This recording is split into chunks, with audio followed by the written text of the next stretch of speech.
Hello friends, this is your friend Sarvesh and I welcome you all again in our study channel Logged Study.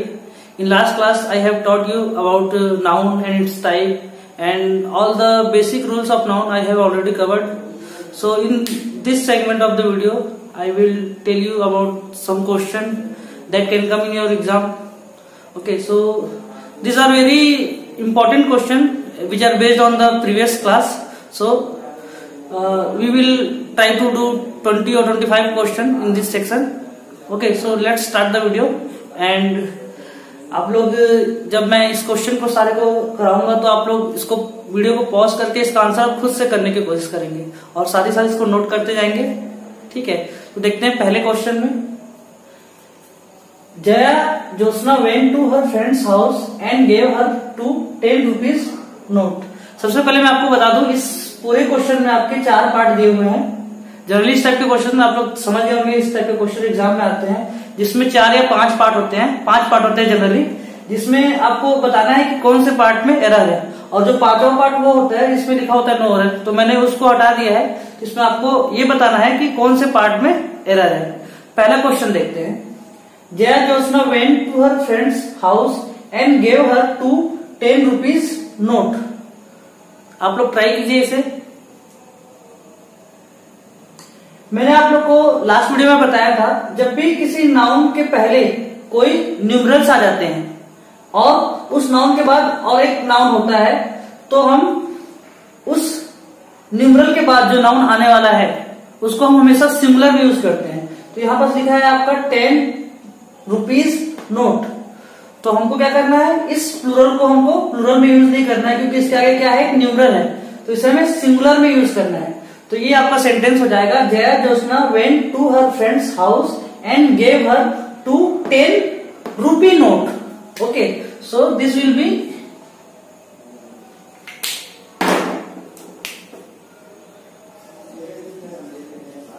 rupee, not rupees. So let's come to the second question. My son is reading Dinkar's and Nirala's poetry as a part of his syllabus. इसमें आपको error find out करना है. इसमें आप देखे होंगे poetries. Poetries आपका एक अनकाउंटेबल नाउन है और इसका फॉर्म होता है पोएट्री. तो इसका हम प्लूरल नहीं बना सकते. तो ये आपका जो पोएट्रीज है ये आपका गलत है. पोएट्रीज की जगह आपका हो जाएगा ओनली पोएट्री. अगर फिर भी आपको सिंगुलरिटी को शो करना है, जैसे आपको ये कहना है कि केवल एक ही पोयम या इससे ज्यादा पोयम, तो आप पोयम का यूज कर सकते हैं. पोएट्री का यूज आप तब नहीं करेंगे. जैसे यहाँ पर हमें एक पोयम बोलना हो तो हम क्या कर सकते हैं, पोएट्रीज या पोएट्री की जगह पे हम अ पोयम लिख सकते हैं. या फिर हमें पोएट्रीज में ही हमें अगर इसे सिमिलर शो करना है तो हम लिखेंगे अ पीस ऑफ पोएट्री. जैसे हो सकता है my son is reading Dinkar and Nirala's poetry. क्योंकि यहाँ पर हमें प्लूरल यूज करना है तो पोएट्री यूज करेंगे. ओके, क्योंकि पोएट्रीज आपका कोई वर्ड नहीं होता और पोएट्री अपने आप में प्लूरल है तो इसका हम और प्लूरल नहीं बना सकते. ओके, अगर हमें इसका सिमिलरिटी को शो करना है, जैसे मैं आपको कोई सेंटेंस बोलता हूं, जैसे आई वॉन्ट, जैसे मैं कोई एक पोयम लिखना चाहता हूं तो I want to write a piece of poetry. तो हम यहाँ बस पोएट्री को सिंगुलर बनाने के लिए अ पीस ऑफ वर्ड का यूज करेंगे. नेक्स्ट आपका children should not seek admissions to the elders society. इसमें आपको एरर फाइंड आउट करना है. इसमें एक वर्ड है आपका एडमिशंस. तो एडमिशंस भी आपका एक अनकाउंटेबल नाउन है तो इसको हम प्लूरल और सिंगुलर नहीं बना सकते. तो ये हमेशा ही आप कहीं भी देखेंगे तो ये हमेशा एडमिशन होता है. इसमें आपका ये एस नहीं आता. तो इसमें आपका सेकंड वाले पार्ट में एरर है. नेक्स्ट है आपका it is very difficult to chase a huge score in the second inning. इसमें आप देखेंगे आपका लास्ट वाला वर्ड इनिंग कोई वर्ड नहीं होता. इसमें ये जो वर्ड है ये रॉन्ग है. इसके प्लेस में होता है आपका इनिंग्स. आप कहीं भी देखेंगे तो इनिंग कोई वर्ड नहीं है. ये हमेशा इसी फॉर्म में यूज होता है, चाहे किसी एक इनिंग की बात हो या एक से ज्यादा इनिंग की बात हो, हमेशा इनिंग्स ही हम लिखते हैं. मतलब ये भी एक तरह का अनकाउंटेबल नाउन है, तो इसे हमेशा हम इसी फॉर्म में लिखते हैं। Next is she does not cut paper with blade but with scissors. अब आप लोगों ने देखा होगा सीजर्स, आप सभी लोगों ने देखा है, सीजर्स में कितने ब्लेड होते हैं? 2 ब्लेड होते हैं, ठीक है। तो अगर हम इसको अगर ऐसा समझे तो सीजर जो है हम उस ब्लेड को ही कहते हैं। तो 2 ब्लेड होते हैं तो हम उसे सिंगुलर में तो लिख नहीं सकते, उसे हम कैसे लिखेंगे? प्लूरल में लिखेंगे। तो ये आपके जो वर्ड है, कुछ वर्ड ऐसे हैं जैसे कि मैं आपको बता दूं, सीजर्स, ट्राउजर्स, स्पेक्टिकल्स। तो ये कुछ वर्ड्स ऐसे हैं, सीजर्स, ट्राउजर्स, स्पेक्टिकल्स, ये हमेशा प्लूरल फॉर्म में ही यूज होते हैं, इसका कोई सिंगुलर फॉर्म नहीं होता। तो ट्राउजर में भी आप देखते हैं उसमें 2 मतलब ऐसे प्लेस होते हैं जिसमें पैर हम डालते हैं, ठीक है। उसके बाद स्पेक्टिकल्स, उसमें भी मतलब 2 चश्मे मतलब 2 रहते हैं जिसमें हम जिसके जरिए हम देखते हैं। तो ये कुछ वर्ड्स ऐसे हैं जिसका हमेशा हम प्लूरल फॉर्म ही यूज करते हैं, इसका हम सिंगुलर फॉर्म यूज नहीं करते हैं। उसके बाद इस वाले क्वेश्चन में जो आपका एरर है वो आपका क्या है? सीजर्स। तो हमेशा आपको सीजर्स से यूज करना है, और सीजर्स आपका क्या होता है? एक प्लूरल होता है। तो यहाँ पर आपका जो ए है ये नहीं आएगा। तो एरर कौन से वाले पार्ट में? आपका 4th वाले पार्ट में है। और शायद इसमें भी मैंने भी बताया था, इसमें भी आपका 4th वाले पार्ट में एरर है। इसमें आपका क्या लग जाएगा? एस लग जाएगा, इनिंग्स हो जाएगा, ठीक है। उसके बाद नेक्स्ट देखते हैं I went to the house and found that the cart's wheel was broken। तो मैं आपको बता दूं, किसी भी नाउन के 3 केस होते हैं, या तो वो सब्जेक्टिव केस में होता है, या तो वो ऑब्जेक्टिव केस में होता है, या तो उसका पोजेसिव केस हम यूज करते हैं। पोजेसिव केस वो केस होता है जिसमें हम उसका पोजेशन बताते हैं। पोजेशन मतलब अधिकार। जैसे मैं बोल सकता हूं अतुल्स, तो उसमें अतुल तो नाम है, उसके बाद मैंने एस लगाया, तो उसको हम लिखेंगे जैसे, तो हम इस तरीके से लिखेंगे अतुल्स। तो इसमें जो अतुल है वो नाम है, और उसके बाद हमने क्या लगाया? एक अपोस्ट्रोफी लगाया, उसके बाद एस लगाया। तो ये अतुल का पॉजिटिव केस है, इसका मतलब होता है अतुल का। तो जब भी हम कोई भी नाउन का पॉजिटिव केस यूज करते हैं तो वो हमेशा क्या होना चाहिए? एक लिविंग एंटिटी होना चाहिए। जैसे इस क्वेश्चन में आप देख सकते हैं, I went to the house and found that the carts. Cart मतलब वो होता है जो मतलब गाड़ी के पीछे एक हिस्सा होता है जिसपे हम सामान वगैरह रखते हैं, मतलब बैलगाड़ी का जो हिस्सा होता है उसको कार्ट कहते हैं। उस तरीके का जो भी मतलब कोई व्हीकल होता है उसको हम कार्ट कहते हैं। तो कार्ट एक क्या है? नॉन लिविंग चीज है, और नॉन लिविंग के साथ हम उसका कोई पॉजिटिव केस नहीं बना सकते। तो यहाँ पर जो एरर होगा वो क्या होगा? आपका कार्ड्स। तो ये आपका रॉन्ग है। तो यहाँ पर हम लिखेंगे I went to the house and found that, तो ये द कार्ड्स व्हील की जगह क्या हो जाएगा? The wheel of the cards. ये आपका सही फॉर्मेशन होगा। तो इस वाले क्वेश्चन में आपका जो 4th है वो आपका रॉन्ग है। नेक्स्ट देखते हैं, Sachin Tendulkar has scored more than 5000 runs. इसमें मैंने इस तरह के और क्वेश्चन बताया था। इसमें देखिए ये जो आपका 5 है एक न्यूमरल्स है, और न्यूमरल के बाद एक नाउन आया है, और नाउन के बाद एक और नाउन आया है। तो जब भी न्यूमरल के बाद कोई अगर नाउन आता है तो हमेशा वो क्या होगा? सिंगुलर फॉर्म में होगा। तो यहाँ पे 1000 है, 1000 एस लगा हुआ है, तो ये रॉन्ग हो जाएगा। यहाँ पर क्या हो जाएगा? 1000। I hope you must have understood all these 7 questions. So let's move on to the next question.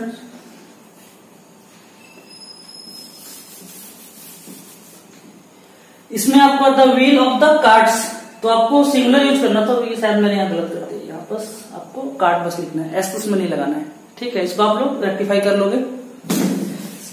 देखते हैं question number 8। The name of Amitabh and Ajitabh father is Bachchan ji. इसमें आप लोग को एरर फाइंड आउट करना है। इसमें आप देखिए 2 आपका पॉजिटिव केस आ रहे हैं नाउन के, एक अमिताभ एंड दूसरा है आपका अजिताभ। दोनों में आपका एस लगा हुआ है, दोनों ही आपका पॉजिटिव केस है।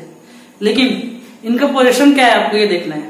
पोजीशन क्या है? बच्चन जी, और बच्चन जी अमिताभ के भी हैं और अजिताभ के भी हैं। अमिताभ और अजिताभ दोनों उनके बेटे हैं, ठीक है, आप लोगों को पता ही होगा शायद। तो इसमें जब भी कोई जॉइंट पोजीशन की बात होती है और जब दो ऐसे नाउन एक साथ होते हैं और उनका जॉइंट पोजीशन की बात होती है, तो हम जो पॉजिटिव केस है हम दोनों का नहीं बनाते, हम क्या करते हैं जो बाद वाले नाउन है उसका हम पॉजिटिव केस बनाते हैं। जैसे कि यहाँ पर आपने देखा होगा the name of Amitabh and Ajitabh, दोनों में ऐसा लगा है तो हमने क्या कहा बाद वाले का हम पॉजिटिव केस बनाते हैं। तो यहाँ पर ये आपका एरर ये है, इसमें आपका ये नहीं आएगा, तो ये हो जाएगा the name of Amitabh and Ajitabh father is Bachchan ji. Okay, question number 9, they are awaiting advices from their Delhi branch. मैंने आपको लास्ट क्लास में बताया था कोई भी एब्स्ट्रैक्ट नाउन जनरली उसका प्लूरल नहीं बनाया जाता, ठीक है। इसमें आप देख सकते हैं एडवाइस, ये आपका एक एब्स्ट्रैक्ट नाउन है, ठीक है। तो एब्स्ट्रैक्ट नाउन है, इसका हमने प्लूरल बनाया है, एस लगाया है, तो ये रॉन्ग हो जाएगा। तो ये हो जाएगा they are awaiting advice from their Delhi branch. तो यहां पर इसका ये फॉर्म गलत है, केवल एडवाइस आएगा, मतलब इसका कोई प्लूरल फॉर्म बनता ही नहीं है, हमेशा एडवाइस के रूप में ही रहता है। लेकिन अगर हम आपको इसका सिंगुलर या प्लूरल बनाना है तो इसके साथ हम लोग अ लॉट ऑफ या फिर अ पीस ऑफ का यूज करते हैं। जैसे हमें बहुत सारे एडवाइस की बात करनी है, ठीक है, तो लॉट ऑफ का हम यूज कर सकते हैं। और अगर हमको ये बताना है सिमिलरिटी को शो करना है तो उस समय हम अ पीस ऑफ एडवाइस का भी यूज कर सकते हैं। ओके, नेक्स्ट देखते हैं 1000 of rupees were spent by him। जब भी किसी नाउन के साथ ऑफ लग करके कोई न्यूमरल का यूज करते हैं, ओके, तो वो हमेशा क्या होता है प्लूरल में होता है। वो नाउन भी प्लूरल में होता है और वो जो न्यूमरल होता है वो भी प्लूरल में होता है। यहाँ पर देखो 1000 of rupees लिखा हुआ है, तो रुपीज तो प्लूरल में है, लेकिन 1000 आपका क्या है सिंगुलर में है। जब भी ये ऑफ से जुड़ा होता है तो दोनों ही प्लूरल होते हैं, वो न्यूमरल भी प्लूरल होता है और वो नाउन भी प्लूरल होता है। तो यहाँ पर इसमें आपको जो एरर है ये है, इसमें आपको एस लगाना पड़ेगा, ठीक है। जैसे हो जाएगा 1000 of rupees were spent by him, 1000 of rupees, hundreds of audience, इस टाइप के इसमें बनते हैं सेंटेंसेस। उसके बाद अब देखते हैं next, the crews of the boat were not drawn. Crew क्या होता है? क्रीव आपका एक कलेक्टिव नाउन है। क्रीव का मतलब होता है जैसे कोई सीप है, सीप में जो जिसके कॉकपिट में जो रहते हैं वर्कर्स जो उसको चलाते हैं, तो वो जो सारे लोगों का जो ग्रुप होता है वो एक अकेले तो कोई उसको नहीं चलाता, उसमें एक टीम होती है, उस टीम को हम क्या कहते हैं क्रू कहते हैं। तो ये आपका एक कलेक्टिव नाउन है और कलेक्टिव नाउन को हमेशा हम सिंगुलर ही कंसिडर करते हैं, ठीक है। तो आपका ये जो लिखा है द क्रूज, तो बहुत सारे क्रू की बात नहीं हो रही है, बहुत सारे लोगों का एक ग्रुप बना है, यानी कि वो एक क्रू है। तो यहाँ पर इसका आपको प्लूरल लगाने की जरूरत नहीं, इसका क्या लगेगा आपको सिंगुलर यहाँ लगाना है। तो ये आपका द क्रूज की जगह क्या हो जाएगा आपका यहाँ पर एस हट जाएगा, ये हो जाएगा the crew of the boat were not drawn. Next है linguistic is the study of language. Linguistic जैसा कोई वर्ड नहीं होता, ठीक है, यहाँ पर आपको एस लगाना है, तो लिंग्विस्टिक्स एक आपका सब्जेक्ट बन जाएगा, ठीक है। जैसे लिंग्विस्टिक्स, इकोनॉमिक्स, फिजिक्स, मैथमेटिक्स, ये सारे जो है ये वर्ड उसमें एस लगता है और वो सिंगुलर ही होता है। उसमें हम एस देख करके सोचते हैं वो प्लूरल है, बट ऐसा नहीं है, सारे सब्जेक्ट क्या होते हैं सिंगुलर हम मानते हैं उसको, ठीक है। तो ये लिंग्विस्टिक्स आपका ये वर्ड हो जाएगा। और लिंग्विस्टिक केवल कोई वर्ड नहीं होता, उसमें हम एस लगाएंगे तो एक सब्जेक्ट का नाम होगा। नेक्स्ट है the machineries are not functioning properly these days. तो मशीनरीज का भी प्लूरल हम नहीं बना सकते, मशीनरी भी आपका एक अनकाउंटेबल नाउन है और अनकाउंटेबल नाउन है तो उसका हम सिंगुलर और प्लूरल नहीं बना सकते। तो ये आपका मशीनरीज नहीं होगा, ये आपका ये रॉन्ग है, तो इसकी जगह हम क्या लगाएंगे मशीनरी, वही आ जाएगा यहाँ पर, आइए इसके प्लेस में। ओके, और जैसे कोई भी वीडियो में आपको कहीं कुछ समझ में नहीं आता तो आप कमेंट सेक्शन में उसको आप जरूर बताइए, ठीक है, क्योंकि आपको जो फीडबैक है उसको हम देख करके फिर जो हमारी गलतियां उसको हम सुधारने की कोशिश करेंगे। तो जो भी आपको अगर कहीं प्रॉब्लम होता है, ये कुछ समझ में नहीं आता, तो आप उसको जरूर उस कमेंट बॉक्स में लिखें। नेक्स्ट है on his way to the field Golu saw a flock of sheeps. देखिए फ्लॉक का मतलब होता है जो भेड़ों का जो समूह होता है उसे हम फ्लॉक कहते हैं, ठीक है। और फ्लॉक किसका होता है? भेड़ों का होता है। तो ऑब्वियसली क्या होगा, किसी एक भेड़ का तो समूह हो नहीं सकता, वो क्या होगा, हमेशा प्लूरल में ही होगा, ठीक है। तो सीप से हम इसमें मतलब सीप में ऐसा लगा कि हम उसको प्लूरल नहीं बनाते, क्योंकि सीप अपने आप में एक प्लूरल, इसको ब्लैक में रहने दे ताकि समझ में आ जाए। सीप अपने आप में एक वर्ड है जो सिंगुलर के लिए भी यूज होता है और प्लूरल के लिए भी यूज होता है। तो यहां पर सीप नहीं लगेगा, क्या हो जाएगा, केवल सीप हो जाएगा, ठीक है। तो जो भेड़ों के समूह होते हैं उसको हम क्या कहते हैं, फ्लॉक कहते हैं। इसी से एक और वर्ड है, जैसे ये सीप क्या है, भेड़ों को हम सीप कहते हैं। और सीप यानी जहाज, जहाजों के समूह को हम क्या कहते हैं, फ्लीट कहते हैं, FLEET। तो उसमें आप कंफ्यूज मत होना, फ्लॉक ऑफ सीप होता है और फ्लीट ऑफ सीप होता है, ठीक है। उसके बाद next, sunrise is a great phenomena. इसमें आपको बताना है एरर कौन सा है। इसमें भी मैंने आप लोग को लास्ट वीडियो में बताया था, कुछ वर्ड ऐसे होते हैं जो लगते तो सिंगुलर है बट असल में वो क्या होते हैं, प्लूरल होते हैं। जैसे इसमें देखिए, सनराइज इज मतलब किसी एक की ही बात हो रही है, ठीक है। इज अ ग्रेट फिनोमिना, तो हमें यहाँ पर हमें यहाँ इज लगा हुआ है तो इसको हमें सिंगुलर फॉर्म में यूज करना है। लेकिन जो फिनोमिना है वो आपका दिखने में सिंगुलर है लेकिन ये है क्या, प्लूरल है, तो इसको आपको सिंगुलर यूज करना है। ऐसे कुछ और वर्ड है जैसे कि एजेंडा, एजेंडा आपका एक प्लूरल वर्ड है, उसका सिंगुलर आपका है एजेंडम, ठीक है। एक और वर्ड है ऐसी क्राइटेरिया, क्राइटेरिया भी आपका एक प्लूरल वर्ड है, उसका सिंगुलर है क्राइटेरियन। वैसे ही फिनोमिना, फिनोमिना भी आपका एक प्लूरल वर्ड है, इसका सिंगुलर होगा फिनोमिनॉन, ठीक है। तो ये आपका यहां पर ये रॉन्ग हो जाएगा और उसको हम लिखेंगे फिनोमिनॉन, ओके। नेक्स्ट है आपका, a 5-man delegation waited upon the PM। इसमें आपको बताना है एरर। इसमें आपका देखोगे ये 5 मैन एक आपका एक कंपाउंड वर्ड है और कंपाउंड वर्ड में इसमें एक आपका हाइफन लगा हुआ है, इसको हाइफेनेटेड वर्ड भी बोल सकते हैं, ठीक है। तो जब भी इस तरह से कोई न्यूमरल होता है और वो हाइफन में रहता है साथ में, तो उसके साथ हमेशा हम सिंगुलर का यूज करते हैं, ठीक है। जो भी रूल्स है आप उसको साथ साथ नोट भी करते जाइए ताकि आप जब भी इसको रिवाइज करें तो दोबारा इसको आप मतलब एक बार पढ़ लेंगे तो आपका ये रिवाइज हो जाएगा और एग्जाम में आप डायरेक्टली इसको मतलब याद कर सकते हैं, मतलब जल्दी से आपके दिमाग में आ जाएगा वो, ओके। तो यहाँ पर आपका ये हो जाएगा सिंगुलर फॉर्म में आ जाएगा, ठीक है। मैन और वुमेन दोनों का जो प्लूरल है वो थोड़ा सा इरेगुलर तरीके से बनता है, शायद मैंने आपको लास्ट वीडियो में नहीं बताया था। तो जो मैन का जो प्लूरल होता है वो होता है MEN और वुमेन का प्लूरल होता है वुमेन, ठीक है। बहुत छोटी सी चीज है लेकिन मैंने नहीं बताया था तो मैंने बता दिया। अब देखते हैं नेक्स्ट क्वेश्चंस। आप देख सकते हैं कितनी अच्छी राइटिंग में मैंने लिखा है और पिछले 4-5 मिनट में मैंने अपने राइटिंग को काफी इंप्रूव कर लिया है, ठीक है। अब देखते हैं नेक्स्ट क्वेश्चन। अगर आप शिद्दत से कुछ काम को करते हैं तो फिर वो हो जाता है। मैंने कोशिश की अच्छी राइटिंग लिखने की, देखिए कर दिया ना मैंने। Some teachers find it difficult to keep orders in their classes. इसमें आप देखेंगे ये फाइंड आउट करना है आपको। तो इसमें जो आपका ये दिया है टू कीप ऑर्डर, ठीक है। टू कीप ऑर्डर का मतलब होता है ये इडियम है और इसका मतलब होता है मतलब व्यवस्था बनाए रखना, मतलब डिसिप्लिन को बनाए रखना, कीप ऑर्डर का मतलब होता है, ठीक है। तो ये एक इडियम है, तो इडियम का आप कोई चेंजेस नहीं कर सकते। लेकिन यहाँ पास ये जो इडियम है ये गलत है, जो एक्चुअल इडियम है वो है टू कीप ऑर्डर, इसमें आपका एस नहीं लगा रहता। तो जो आपका एरर है इस वाले पार्ट में है, तो हम यहाँ एस को हटा देंगे, ठीक है। Next, the widow who lives near his house is passing through many crisis.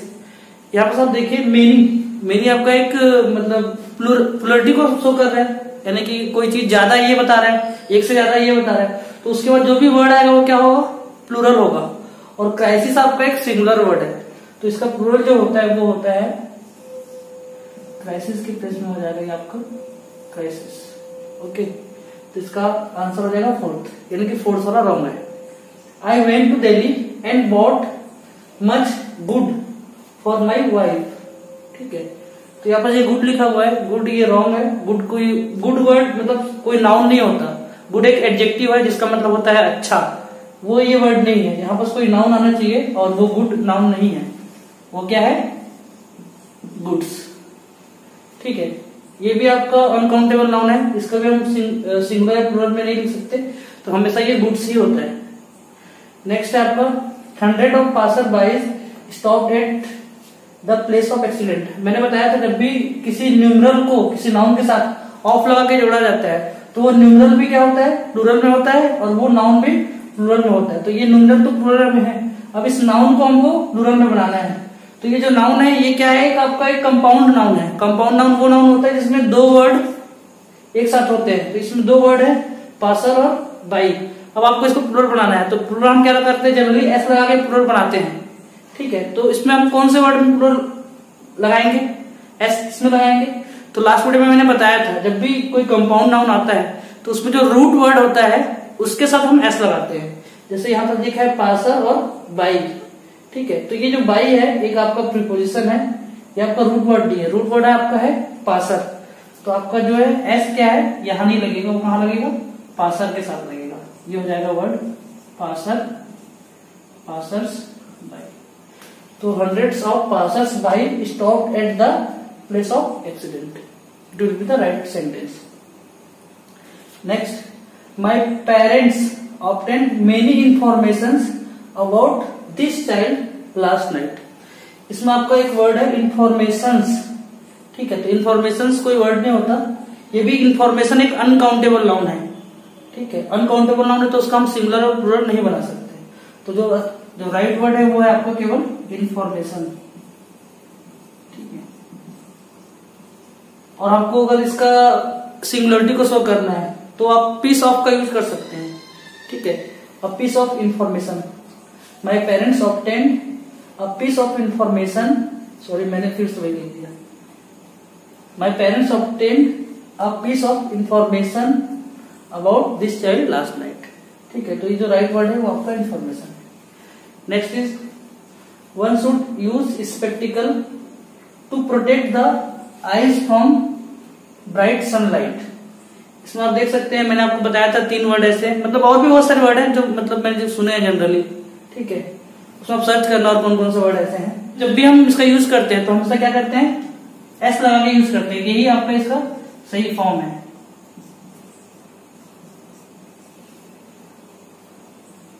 ये हो जाएगा स्पेक्टिकल्स। यस, स्पेक्टिकल, ट्राउजर और सीजर्स तीसरा वर्ड, ये हमेशा एस लगा के ही हम यूज करते हैं। वही उसका फॉर्म मतलब सिंगुलर प्लूरल दोनों में वही यूज होता है। ठीक है, तो I hope you guys have enjoyed this video, और अपना फीडबैक आप जरूर लिखें कमेंट बॉक्स में, और वीडियो को लाइक करें, शेयर करें, और चैनल को सब्सक्राइब जरूर करें। ठीक है, तब तक के लिए मिलते हैं अगले वीडियो में। जय हिंद।